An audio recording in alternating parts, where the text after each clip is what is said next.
Let me tell you something that happens in my clinic more often than you might expect. A couple comes in.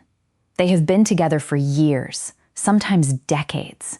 They care about each other genuinely. There is no crisis, no betrayal, no obvious fracture in the relationship. But something has quietly shifted. The warmth is thinner. The closeness that used to feel natural now feels like something that requires effort. And the man, more often than not, has no idea what changed. So, I ask the woman privately, carefully, whether there are things she wishes were different in their intimate life. And almost every time, the answer is yes. And almost every time, she has never said a word to him about it. Not because she does not trust him, not because she does not love him, but because she does not know how to say it without hurting him.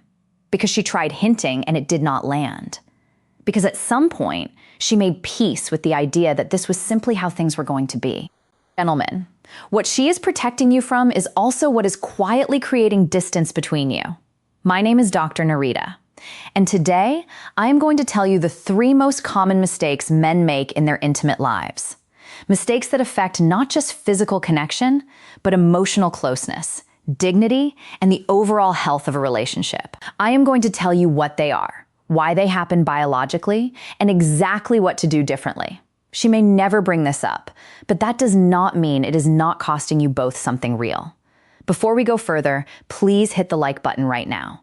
Subscribe if you have not already, and drop a comment telling me where in the world you are watching from. This community is full of men who are genuinely trying to show up better, and I am grateful for every one of you.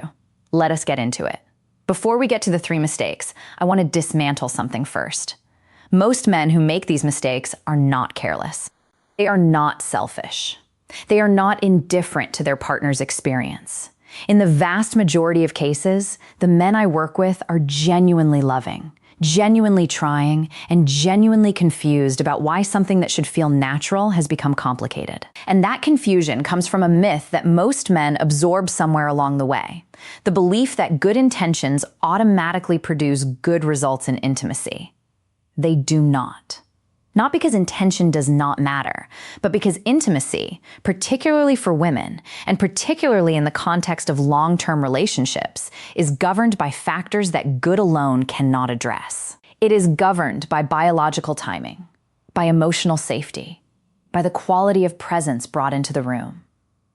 And these things require awareness, not just effort.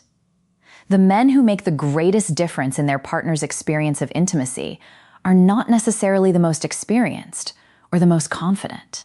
They are the most attuned, the most willing to understand rather than simply to perform.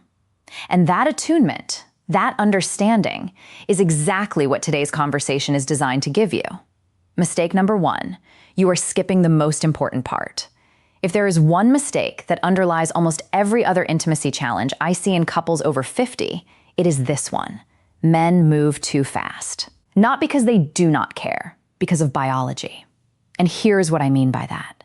The male sexual response system is, by design, relatively rapid.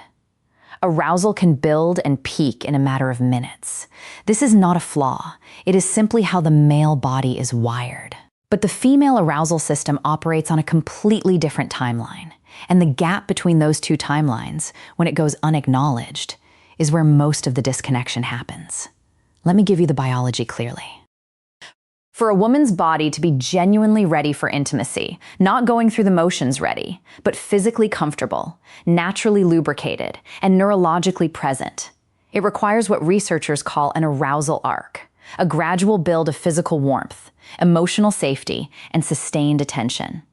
This arc cannot be rushed, and it does not begin when you enter the bedroom. For many women, particularly after 50, when estrogen levels have shifted, this arc can take 30 to 45 minutes to fully develop, sometimes longer. And the beginning of that arc is almost never physical. It starts hours earlier in the quality of the day you have spent together. Did she feel attended to? Did she feel that her thoughts and feelings mattered to you today? Did she laugh with you? Did you say or do something that reminded her she is valued not just as a partner in the practical sense, but as a person you genuinely delight in?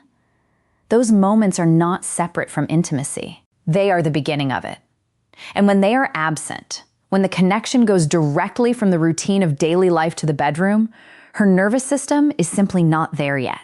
Her body may cooperate partially, but the full experience, the one where she is genuinely present, genuinely responsive, genuinely connected, that requires the arc to have been built. I worked with a man in his early 60s. I will call him Robert, who came to me genuinely bewildered. He told me his wife had described their intimate life as feeling mechanical, and he had no idea what she meant. He was attentive, he said. He made an effort.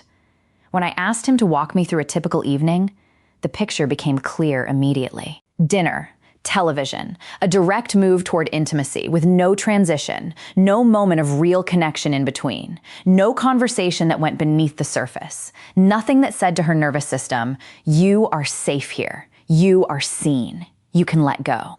The bedroom experience was not the problem. The hours before it were. I gave Robert one instruction for 2 weeks. Ask your wife one genuine question every evening. Not about logistics, but about her. How she is feeling, what she is thinking about, what was hard today, and what was good, and then listen with no agenda. He came back 3 weeks later looking like a different man. "I do not know what happened," he said, "but she is different." She was not different. She was finally arriving because the arc had been built. Practically speaking this week, start 1 hour earlier than you think you need to. Not with anything physical, with presence, with attention, with the kind of conversation that reminds her she is more to you than a person you share a house with. That is where intimacy actually begins. Mistake number 2, you have stopped communicating inside the moment. This one is quieter than the first, less obvious, but in many ways more damaging to the long-term quality of intimate connection. Most men, once a pattern is established in their intimate life, stop asking questions inside the experience. They find what seemed to work at some point and they repeat it reliably, consistently, with the best of intentions, and they do not notice because she does not say anything when what used to work quietly stops working. Here is the biology that makes this so important to understand. A woman's body is not static across her lifetime. Hormonal changes through perimenopause and menopause significantly alter sensitivity patterns, physical comfort, lubrication, and what kinds of touch feel pleasurable versus uncomfortable. What was genuinely enjoyable at 45 may feel completely different at 55 or 62. This is not a failure of either partner, it is physiology, but it requires ongoing awareness. Beyond hormonal changes, stress affects the body's response. Sleep quality affects sensitivity. Emotional state affects physical openness. What she needs in any given moment is shaped by factors that shift constantly, and the only way to know what those are is to remain curious, attentive, and willing to ask. I want to be direct here because this is where many men feel uncomfortable. The most intimate thing you can do inside a moment of physical closeness is to stay genuinely curious about her experience. Not performing, not executing a rehearsed approach, but actually checking in warmly, naturally, without making it clinical to understand what is landing and what is not. What feels good right now? What she wants more of? That curiosity communicates something that no technique ever could. It communicates your experience matters to me. Not in the abstract right now, in this moment. I care whether this is good for you. I worked with a woman in her late 50s who told me she had been quietly enduring discomfort in intimate moments for over 2 years without saying a word. When I asked why, she said he seems so confident about what he is doing. I do not want to make him feel like he has done something wrong. That kind of silence, protective, loving, completely counterproductive, is what happens when a man stops creating space for honest feedback inside the experience. The solution is not complicated. A simple, warm, genuine check-in. Is this good? What would feel better right now? Tell me what you want. Spoken not with anxiety, but with the confidence of a man who is genuinely interested in the answer. When she knows that honesty is welcome, that you will not be deflated by a redirect, that you will receive her feedback as the gift it is, she will tell you exactly what she needs, and everything will improve. Practically this week, the next time you are intimate, ask one genuine question about her experience. Not at the beginning, not at the end, but during. Let her answer, and let her answer change what you do next. That shift alone will transform the quality of what you share. Mistake number 3, you disappear after the moment ends. This is the mistake that men most consistently underestimate, and the one that women most consistently feel quietly, without naming it as a form of rejection. Let me describe what it looks like. The intimate moment ends, and within minutes, sometimes seconds, something shifts. Attention moves elsewhere. A phone appears. Sleep comes. The conversation that began in warmth closes abruptly, and she is left lying beside you, physically close, emotionally alone. She probably will not say anything. She will likely tell herself it does not matter.